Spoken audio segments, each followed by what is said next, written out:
Благодарам. Ние денес сме многу задоволни со присуството на премиерот на Македонија и неговата делегација од 4 министри.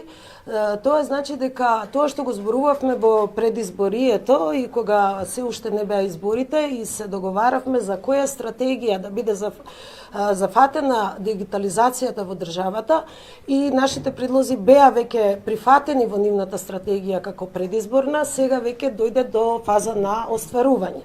Денеска зборувавме на повеќе теми, највеќе зборувавме за тоа дека го поздравуваме Советот за дигитална трансформација на државата, каде што е навистина многу сериозно опфатен, бидејќи и самиот премиер стана председател на тој совет заедно со министерот за информатика и се надеваме дека таа дигитална трансформација брзо ќе се случи, а инаку да ви кажам дека дигитална трансформација значи ставање на сите хартии и сите документи кои што го имаме во хартиена форма во дигитална форма, а потоа ќе поминеме на една фаза на дигитализација и интероперабилност помеѓу институциите за да можат граѓаните да го осетат чувството на тоа дека навистина нешто се направило и побрзо ќе им одат работите. Исто така беше зафатен и законот за работни односи. Ние цврсто стоиме, значи како комора, дека сакаме измени големи во законот за работни односи. Освен тоа што треба да бидат опфатени инженерите да може да работат од дома, скратено работно време и разни поволности кои што веќе во светот се применуваат со години. Исто така мислиме дека и недела неработен ден дека треба да биде опфатена и да го разгледаат како работа која што ние мислиме дека треба да се укине. Јас се надевам дека оваа соработка која што ја имаме ќе продолжи понатаму, бидејќи ние еве сме поканети, иако они се сега нели на почеток први 4 месеци и навистина добро соработуваат со нас во однос на cyber security, тоа е многу важно за државата, каде што ќе донесеме една голема безбедност, а исто така предложивме и некои наши предлози во однос на тоа да се направат јавни приватни партнерства со македонски фирми и со фирми безбедносно сертифицирани, кои што ќе работат и ќе помогнат на органите и министерствата да може да имаат сериозен, стручен кадар кој што ќе соработува со нив, бидејќи знаете многу е тешко инженерите да ги задржите во државните министерства и директорати и сите други нели институции. Јас сепак ние долг разговор имавме многу плоден, имавме и повеќе, ако сакате понатака ќе разговараме и поединечно, не мора сега премиерот да го задржуваме, али еве и премиерот е тука да каже како мислам ја го прими овој состанок. Да. Ако може да се смени. Сега да се сменуваме. Кажете ли? Микрофоните поблизу до премиерот. Поблизу до микрофонот.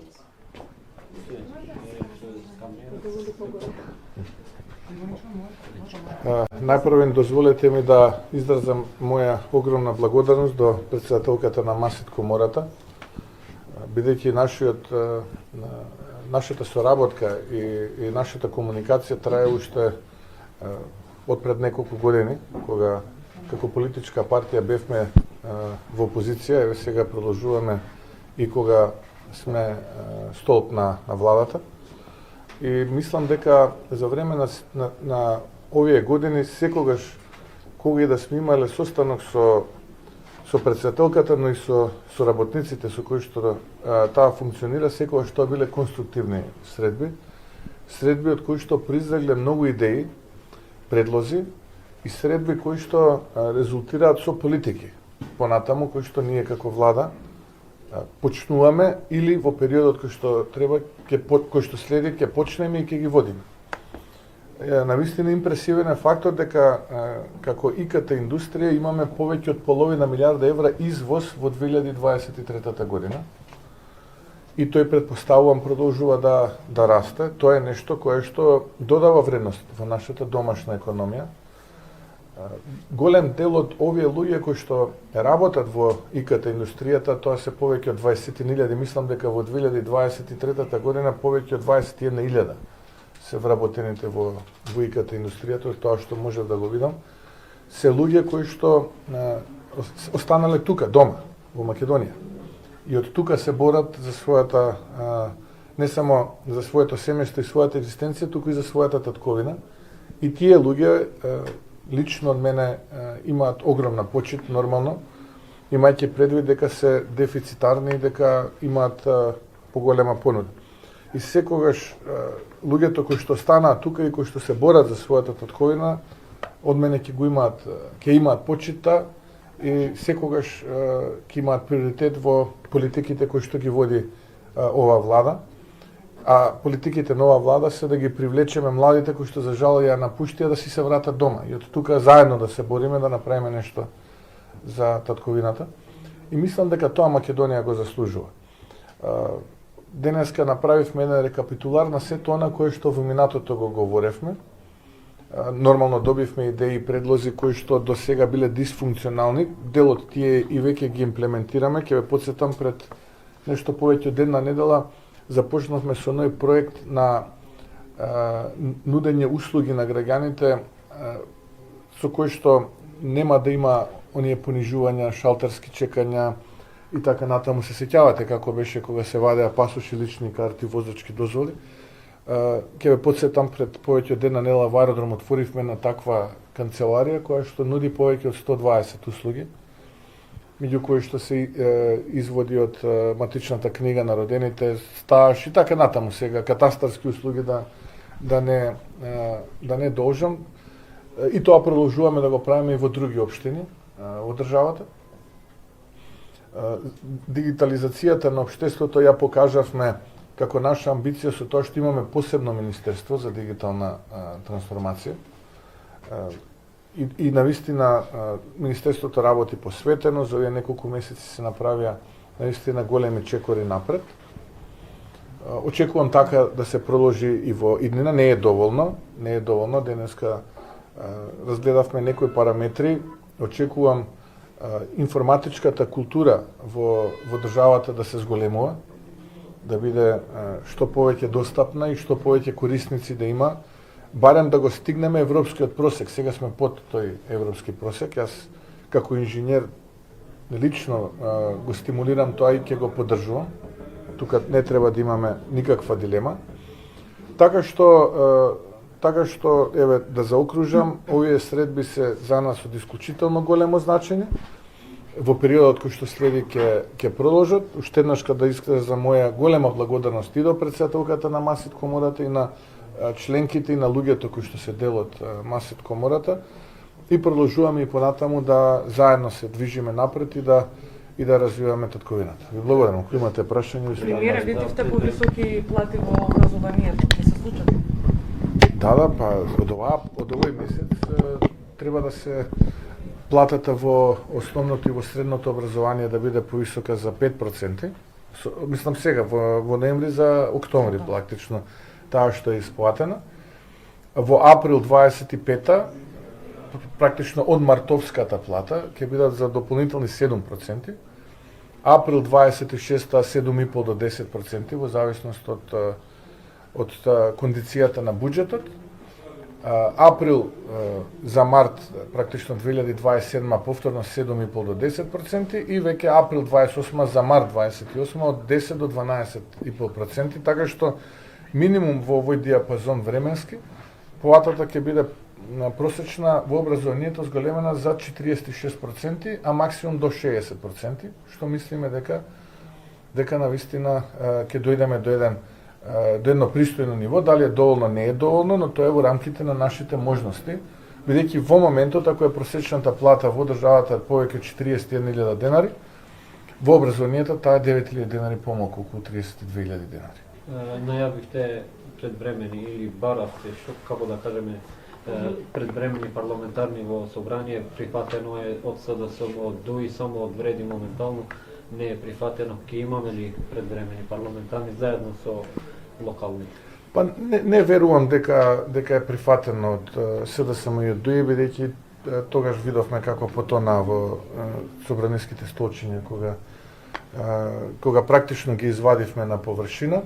Ова влада има 4 годишен мандат од граѓаните, легитимитет, треба да ги засукаме ракавите и да работиме за доброто на сите граѓани, тоа е оваа политика. Ако влегуваме во таква вертиго, тогаш не знам, нема да успееме да ги постигнеме целите. Наша цел е да донесеме нешто добро за граѓаните и тоа го правиме секој ден. А дали толку СДСМ, ако евентуално инициираат распуштање на собранието, како што се споменува една од опциите, дали тогаш би било прифатливо за вас парламентарни предвремени со локални? Видете, на ВМРО ДПМН е спремен да оди на избори утре. Не е тоа проблемот, дали ние ќе одиме сега. Дали треба да потрошиме уште 10 милиони евра пари на граѓаните, ваши пари, да застане системот, да не испорачуваме реформи, за да уште еднаш СДСМ се соочи со уште еден голем пораз. Овој пат мислам дека ќе биде поголем од тој кој што го има пред 6 месеци. Или да избереме опција да работиме 4 години и така натаму и да ги засукаме ракавите за доброто на граѓаните, јас би ја одбрал втората опција. Затоа реков, мандатот на оваа влада на граѓаните кој што го добие 4 години. Дали сме подготвени утре да одиме, подготвени сме, нема тоа никаков проблем, но ние носиме одлуки кои што се во интерес на граѓаните, не во интерес на љубители на естрада. Ние треба да ги носиме одлуките врз основа на тоа што граѓаните го очекуваат од нас. Избори локално ќе има за 10 месеци, денеска ќе има кампања. Од прилика ќе видиме каде стоиме, што стоиме.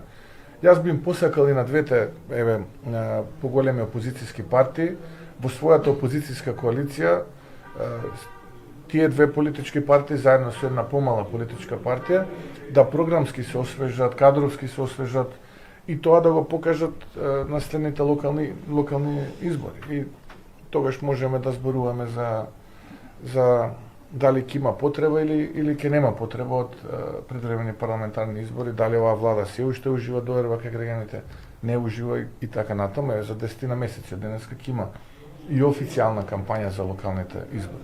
Ке повторам, дали е ВМРО подготвен? ВМРО е подготвен утре да оди на парламентарни избори. Ај пак на избори, ама некај нас, утринава се објави резултатите од председателските избори во САД, победи Трамп, вие имавте средби со некои луѓе кои што се очекува да бидат дел од неговиот кабинет, а и идеолошки сте поблиску до Републиканската партија. Како гледате на ова победа, што тоа ќе значи за Македонија, особено во геостратешки?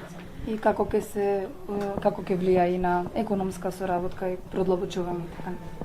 Да, благодарам на прашањето. Честитам на граѓаните на Соединетите Американски држави за демократскиот изборен ден или изборен процес. Избра напредок, избра нешто кое што тие одлучија дека ќе им биде приоритет. Го избра председателот Трамп да биде повторно нивен председател. Јас тоа го честитав. И не само на него, туку и на луѓето кои што се дел од неговиот тим. Разменивме по неколку пораки утрово. Знаете, тука на почетокот на август месец или крајот на јули беа присутни господин Хауар Лутник, кој што можевте да го видите како стои веднаш до фамилија, семејството на господинот Трамп денеска при давањето на пресконференцијата. Господинот Лутник е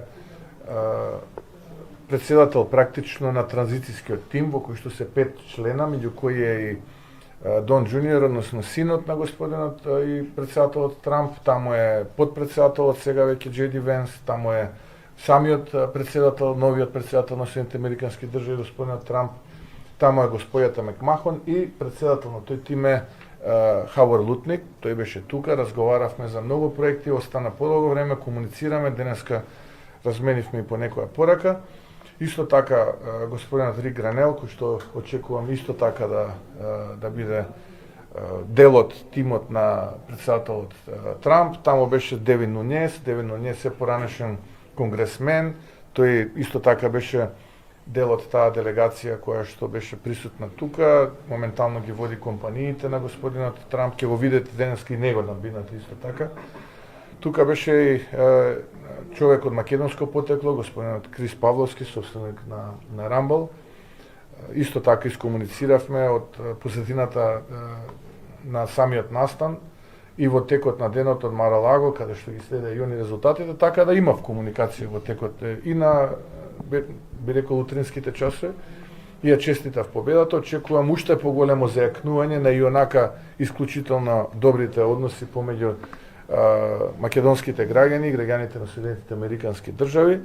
Имаме одредени економски приоритети, очекувам тие економски приоритети да бидат уште повеќе зацврснати, а ние како влада изразуваме големата поддршка на граѓаните на Соединетите Американски држави што во еден демократски амбиент донесоа правилна одлука и практично го избра новиот претседател на Соединетите Американски држави, а тоа е господин Доналд Трамп.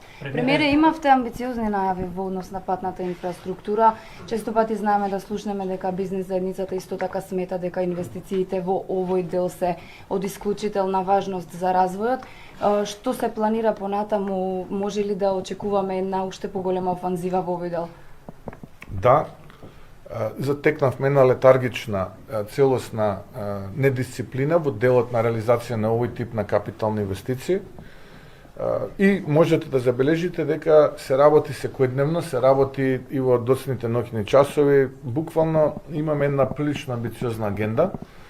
Со задоволство можам да кажам дека до крајот на годината патниот правец, кој што е дел од коридорот 8, експресниот пат кој што ги поврзува местата Чатал, Длабочица и Крива Паланка, тоест Страцин, Крива Паланка за оние кои што почесто патуваат кон тој дел на државата, ќе биде готов и веднаш почнуваме проектирање за делницата Куманово Чатал, односно Куманово Страцин. И со тоа ќе го затвориме тој потек на експресен пат. Потоа можем исто така со задоволство да кажам дека делот од коридорот 8 кој што ги поврзува Кичево со Охрид, после 7 годишна летаргија и стагнирање, не само што е откочен, туку веќе и некои 12 километри во потегот на местото Песочан се асфалтирани од едната страна на коловозот. И очекувам до почетокот на новата туристичка сезона од Арбиново практично до Охрид тој дел да биде пуштен со исклучок на неколку километри во делот на село Ботум, бидејќи имаме таму слечиште кое што треба да биде санирано. Во суштина имаме 16 слечиста, но ова некако е најголемо.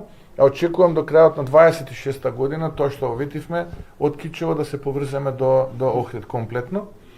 Видовте дека отпочнавме со теренските активности и избравме да работиме, а не да водиме политика во делот на реализација на коридорот 8 патно поврзување помеѓу Гостивар и Букојчани, отворен е фронт од некои 12 до 16 километри, решен имотно правни односи, расчистена траса, се работи на терен. Пред недела две имавте можности вие, односно пред една недела медиумите имаа можност тоа да го видат. Исто така и на патниот правец кој што е дел од коридорот 10D што ги поврзува Прилеп и Битола, и тука веќе имаме отворен фронт од 8 километри, благодарение на армијата, деминиран комплетно, решен имотно правни односи и веќе се работи овој теренски. Потегот градско Фариш е до нова година ќе биде пуштен. Потегот Дреново Фариш има една карпа која што треба да се отстрани и малце ќе има тука за доцнување до кај март-април, но очекувам и тој потек да биде завршен, така што имаме задвижување и реализација на капитални проекти кои што не биле досега реализирани. Очекувам првата секција од пругата што е дел од коридорот 8 Куманово Белјаковце да биде завршена до нова година. Белјаковце Крива Паланка за жал има доцнење и не знам, тука треба малку да видиме што ќе правиме со изведувачите, затоа што тој втор дел ни е битен за да влеземе во третиот дел. Во третиот дел добро е конечно што од страна на нашиот источен сосед имаме желба да се заврши тој потек. тунелот, заеднички поврзување со националната пруга на Бугарија и на тој начин вистински да станеме и патен, односно транспортен и железнички коридор или хаб или раскрсница, како сакате.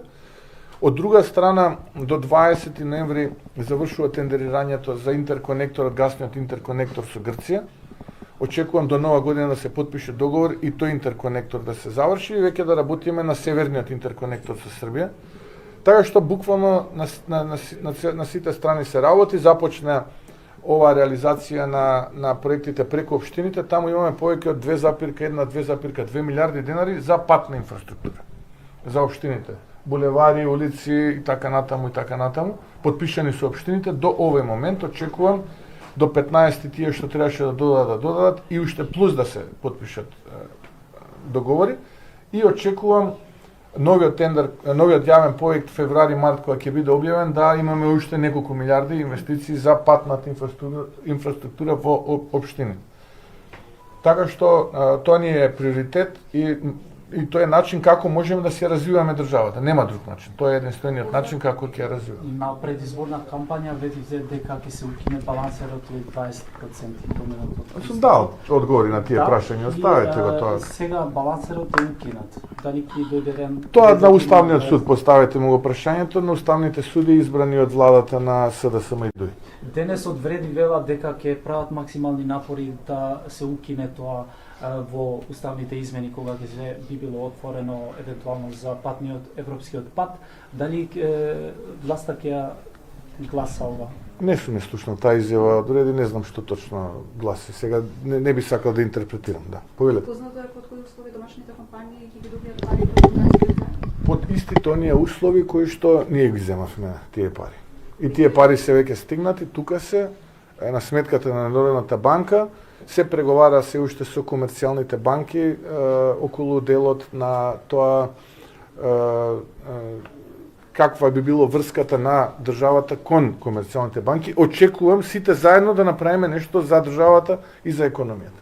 Вие утре во Будимпешта имате ли планирано нека следва со представници од државите, например со бугарскиот председател Румен Радев да разговарате за може би за некои решение за европска? Не, но подготвен сум да разговарам со секого, секаде, на основа на вистински договор кој што ќе однесе до целта, а не да го направиме само првиот чекор. За жал, политичките криминалци во изминативе години кои што 7 дена ги заробија институциите, во полувреме додека купуваат трговски центри во центарот на главниот град и дуќани во центарот на главен град, ја распродаваа државата и правеа грешки. Ние такви грешки нема да правиме и ние кога ќе седнеме на маса која ќе преговараме до крајно решение, не само еден чекор да направиме, затоа што не сакаме вас граѓаните да ве држиме да бидете заложници. Веќе предвид дека се чека мислимо во Европска комисија за старите членови на кривичниот законник, дали сте одлучени да ги вратите повторно старите членови од кривичните закони? Ама овие политички криминалци си го направија за себе да се заштитат. Ние сега најригорозен да донесеме. Гилјотиња да воведеме, тие ќе се повикаат на овој што нив ќе ги амнестира, бидејќи знаат дека е однесо стотици милиони ваши пари, народни пари. И ние можеме се да направиме, да, ќе го зафатиме кривичниот законник во делот на реформите која ќе влеземе на правосудниот систем. Инаку да знаете, тоа не го решава проблемот со овие криминалци од изминативе 7 години. Тие ќе се повикуваат, таков е уставот, на оној кој што на нив повеќе им одговара. Така да, за жал, тие тоа што го направија за да се амнестираат, но не успеа за све, тоа денови ќе видите, ќе слушнете. Пошто не ги офати само нив, ги офати многу нешто Нека не знам кои се тие, не знам. Мислите, но ние кои што ги молеа да се вратат тука за да прават проблеми во ВМРО ДПМН. И сите беа заедно поразени на 8 мај. Сите на купче. И така ќе бидат поразени и до година на локални, и на 20 и во 28 кога ќе дојдат редовните избори, затоа што народот веќе на такви трикови не наседнува. Паметен народ. Премиер, само ќе ве замолам уште кратко, дали од 1 јануари ќе има поскапување на струјата и дали можеби доколку има раст на цената, владата ќе помогне некако? Не очекувам, инаку јас нема да бидам измамник како што беше изминатава влада, па да кажува дека владата ги субвенционира сметките за граѓаните, тоа не го прави. ние сме влада која што има уставно задолжена, според уставот задолжение да се грижи за социјалниот мир. И ние не сме феудална влада. Ние сме влада која што треба да се грижи за стандардот на граѓаните и затоа нема да ги лажам граѓаните да кажувам дека и покрај тоа што на берзите цената на електричната енергија е 100, 200, 300 евра за мегават сат, а тука граѓаните ја плаќаат помалку од 60 евра, дека ние ја субвенционираме. Не. Ние заедно со граѓаните работиме затоа што ние се грижиме за социјалниот карактер на државата. И од тие причини не очекувам дека ќе има зголемување на цената на електричната енергија. На крајот од денот, знаете, сепак регулаторната комисија за енергетика е таа која што го носи последниот збор, а тоа е независно тело. Благодариме. Благодарам, убав ден имате.